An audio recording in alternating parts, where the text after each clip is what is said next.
How Apple's arrogance is finally costing them billions. It started with an ad that backfired. Apple called it Apple Intelligence, a showcase of its AI future. But instead of excitement, it sparked backlash. Viewers said it felt out of touch, a company admiring its reflection. Sales of the newest iPhone stumbled. The Vision Pro faded from headlines.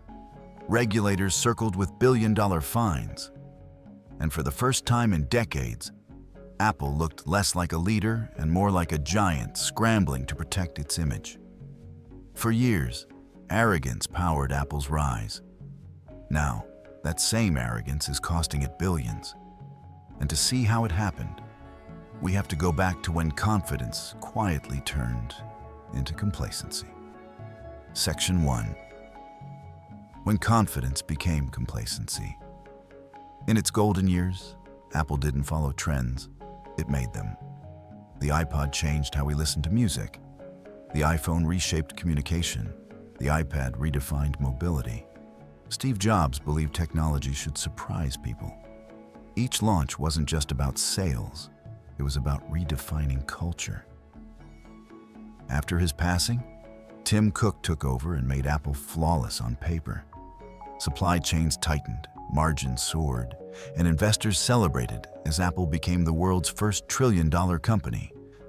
But perfection came at a cost. The company stopped taking chances. New iPhones became predictable. Keynotes promised our best ever. But the thrill faded. Customers kept buying, not from excitement, but routine. Innovation gave way to efficiency. And that shift, subtle at first, slowly hollowed out Apple's soul.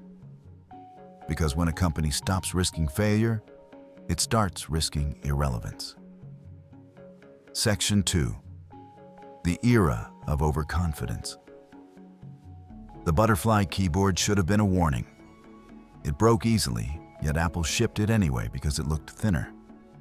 When complaints poured in, Apple denied there was an issue for years. Then came the headphone jack removal, missing ports, and courage marketing. Every controversial change was spun as genius. By the iPhone 16, the illusion cracked.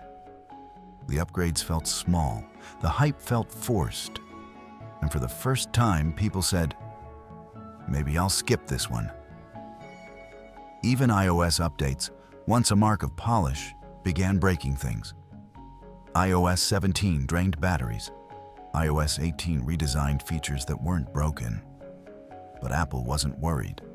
The numbers were still huge. Profits hid the decline in excitement. Behind the scenes, Apple had already shifted its focus from innovation to extraction. Section 3. The subscription trap. When hardware growth slowed, Apple pivoted.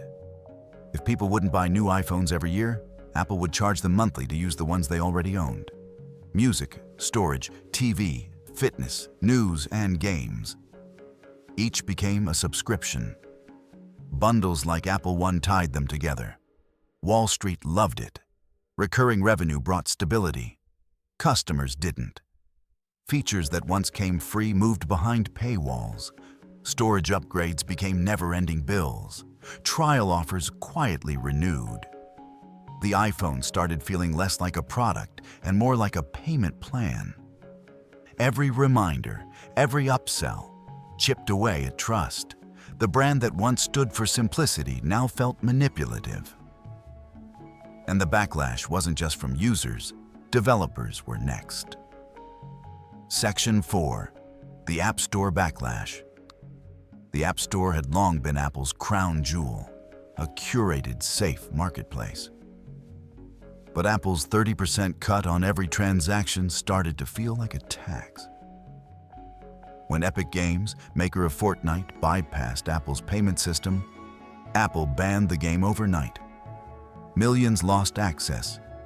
Epic sued and mocked Apple with a viral parody of its own 1984 ad, portraying Apple as the oppressive giant it once rebelled against. The image stuck. Regulators in Europe and Asia piled on with antitrust fines and new rules forcing Apple to open its system.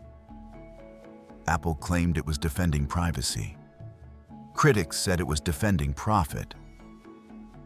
And for the first time, Apple wasn't leading. It was explaining. The company that once shaped culture was now fighting to justify itself in courtrooms.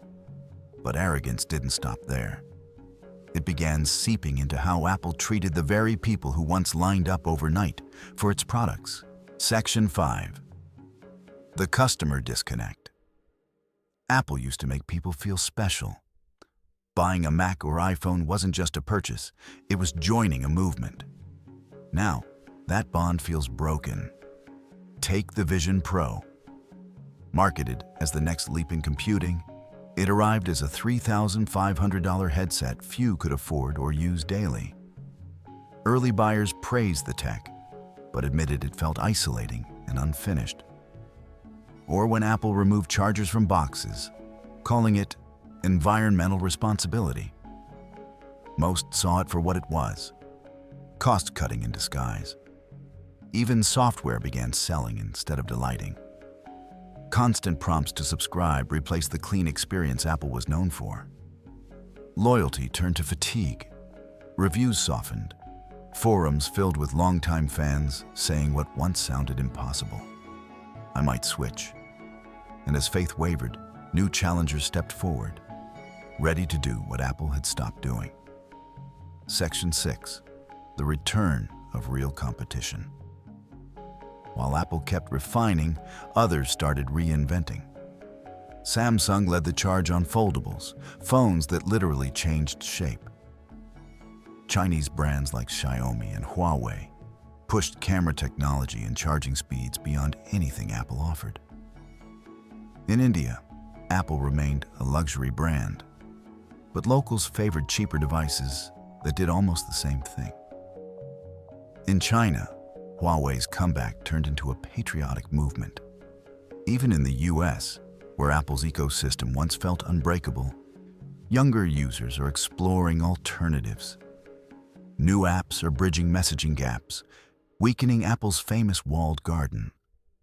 For the first time, Apple's moat looks more like a cage.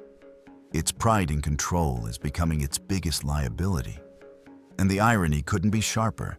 The company that once broke barriers is now trapped behind its own. The price of pride. Apple isn't failing. It's still one of the richest companies on earth. But success can hide decay. For decades, people didn't just buy Apple devices. They bought into belief. They trusted that Apple cared about elegance, simplicity, and the user experience above all. That trust is fading. Every small frustration, the subscription pop-up, the missing charger, the unexciting keynote, chips away at what once felt sacred. Steve Jobs said design was about how things work, not how they look. Apple's products still look beautiful, but they no longer feel like they work for the customer.